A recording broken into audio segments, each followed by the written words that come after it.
Hello everyone, एक बार फिर से स्वागत है आप सभी का मेरे यूट्यूब चैनल में। आज हम पढ़ने वाले हैं एनसीईआरटी बुक क्लास 12 हिंदी आरोह का चैप्टर नंबर 8, जिसका नाम है कवितावली उत्तरकांड से, और इसके राइटर हैं तुलसीदास जी।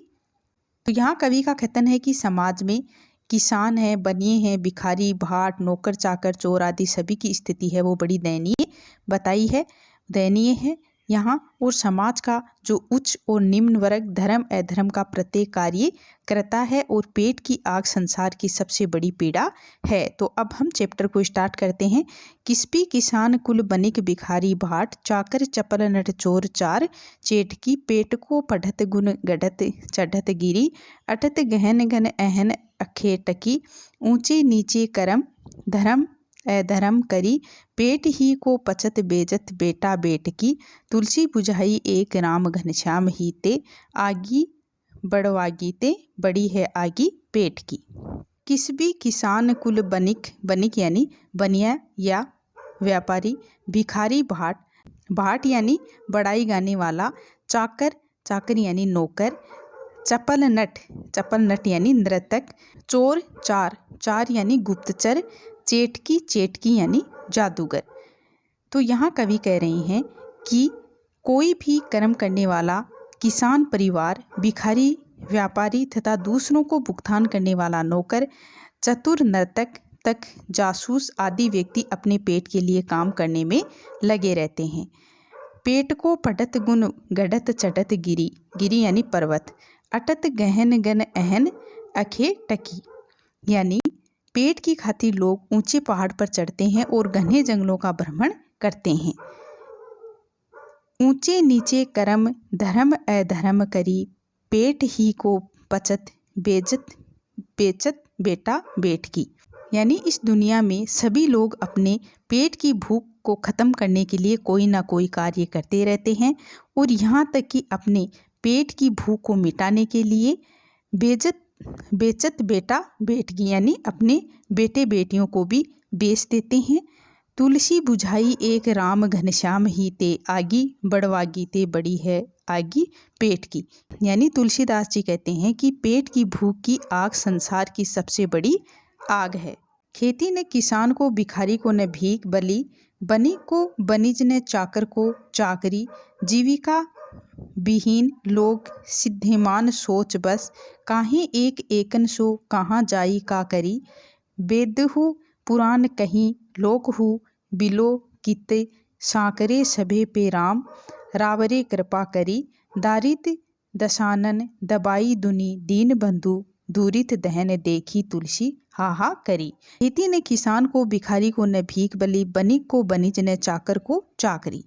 खेती ने किसान को, भिखारी को न भीख यानी कवि यहाँ तुलसीदास जी कह रहे हैं श्री राम को संबोधित करते हुए कि समाज के लगभग सभी लोग हैं वो दरिद्रतापूर्ण जीवन जी रहे हैं और वो अपनी रोजी रोटी के लिए बहुत ही परेशान हैं। खेती ने किसान को यानी किसान के पास खेती करने के लिए साधन नहीं है, भिखारी को न भीख और भिखारी को न भीख मिल रही है, बनिक को बनिज, बनिज यानी व्यापार और जो बनिया है उसको व्यापार नहीं हो रहा है, न चाकर को चाकरी, चाकर यानी नौकर, और न ही नौकरी चाहने वाले को नौकरी मिल पा रही है। जीविका विहीन लोग सिद्धेमान सोच बस, और आजीविका के अभाव के कारण लोग यही सोच रहे हैं कि अब क्या होगा। वेदहु पुराण कही लोकहु बिलो कियतय, वेदहु पुराण यानी वेद और पुराणों में कहीं यानी कहा गया है, सांकरे सबे पे, सांकरे यानी संकट काल में, राम रावरे कृपा करी यानी कवि यहाँ कहना चाह रहे हैं कि वेद और पुराणों में ऐसा कहा गया है यानी संकट के समय आपने ही सब कृपा की है। दारी दशानन दबाई दुनी दीन बंधु, दशानन यानी रावण, दुनी यानी दुनिया यानी इस समय दरिद्रता रावण सभी को अपने वश में कर रहा है। दुरित दहन देखी तुलसी हा करी यानी प्रार्थना। तो इस समय गंभीर तथा दरिद्रता के समय श्री राम जैसा महान पुरुष ही इससे छुटकारा दिला सकता है। दूत कहो अवधूत कहो, रजपूत कहो जुलाहा, जोलूहा कहो कोऊ, काहू की बेटी सो बेटा न ब्याहब, काहू की जाति बिगाड़ न सोऊं। तुलसी सरनाम गुलामू है राम को, जाको रुचे सो कहे कछु होऊं। मांगी के खेबो मुसीत को सोईबो, लेबो को एकू न देबो को देऊं। धूत कहो अवधूत कहो।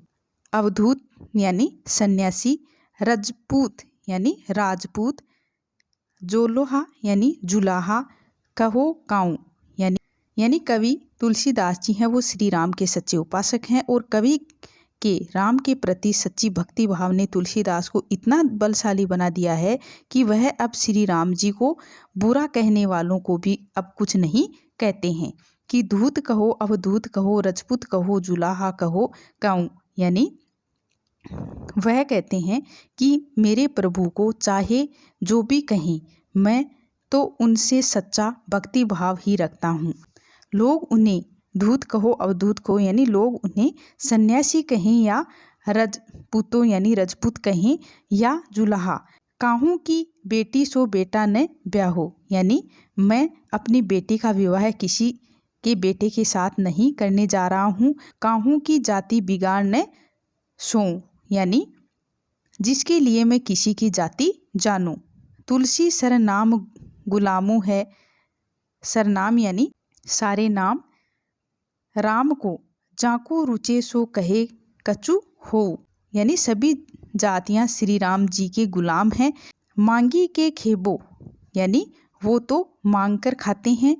मसीत को सोईबो, मसीत यानी मस्जिद को सोईबो, सोईब यानी सोना। लेबो को एकू न देबो को दो यानी कवि यहाँ कह रहे हैं कि वे तो मांग कर खाते हैं और मस्जिद में सोते हैं, उन्हें किसी से कोई लेना देना नहीं है। उनका कहना है कि ईश्वर की कोई जाति नहीं होती, कोई धर्म तथा मजहब नहीं होता है। तो गाइज हमने इस पाठ का अच्छे से अध्ययन किया है और हमारा अगला टॉपिक है लक्ष्मण, मूर्छा और राम का विलाप। इसको हम अगले वीडियो में पढ़ेंगे। तो गाइज अगर आपको मेरा ये वीडियो अच्छा लगा हो तो प्लीज़ चैनल को लाइक शेयर सब्सक्राइब जरूर करें। Thank you guys.